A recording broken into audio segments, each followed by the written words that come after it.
اللہ کی مرضی کے سامنے ہماری مرضی کو فنا کر دینا، یہ ہے اسلام۔ ہم نے اللہ کو پہچانا، اللہ کو جانا، اللہ کو پہچاننے، اللہ کو جاننے کے بعد ہم نے اللہ کو مان لیا، دماغ دل سے مانا، اور دل دماغ سے ماننے کے بعد ببانگ دہل اس کا اعلان کیا، اشہد ان لا الہ الا اللہ واشہد ان محمدا عبدہ ورسولہ، میں گواہی دیتا ہوں کہ بجز اللہ کے کوئی معبود نہیں،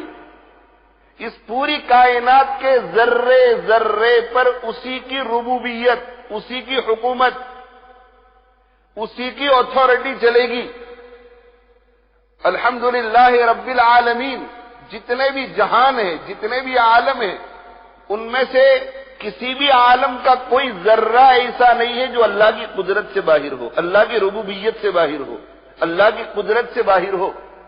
اللہ کی حکومت سے باہر ہو۔ اشہد ان لا الہ الا اللہ، میں گواہی دیتا ہوں اس بات کی کہ اللہ کی کائنات میں اللہ کی مرضی کے بغیر ایک پتا بھی نہیں ہل سکتا، بارش کا ایک قطرہ بھی نہیں گر سکتا، دانہ زمین میں بوئے جانے کے بعد حرکت نہیں کر سکتا، بچے بچیاں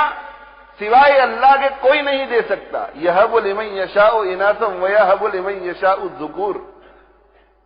نفع نقصان کا سوائے اس کے کوئی مالک نہیں، قل لا املک لنفسی نفعا ولا ضرا الا ما شاء اللہ، خود سید المرسلین فرماتے ہیں کہ میں اپنی ذات کے لیے کسی نفع اور نقصان کا مالک نہیں ہوں، مجھے وہی نفع پہنچ سکتا ہے جو اللہ پہنچا دے، وہی نقصان پہنچ سکتا ہے جو اللہ پہنچا دے۔ قل اللہم مالک الملک تؤتی الملک من تشاء وتنزع الملک ممن تشاء، آپ جسے چاہتے ہیں حکومت دیتے ہیں، جس سے چاہتے ہیں حکومت چھینتے ہیں، وتعز من تشاء وتذل من تشاء، جسے چاہتے ہیں عزت دیتے ہیں، جس سے چاہتے ہیں عزت چھین لیتے ہیں۔ بیدک الخیر انک علی کل شیء قدیر، آپ ہی کے قبضے میں خیر کی کنجیاں ہیں، خیرات کو آپ ہی کنٹرول کرتے ہیں، آپ جسے چاہتے ہیں دے دیتے ہیں، جس سے چاہتے ہیں لے لیتے ہیں،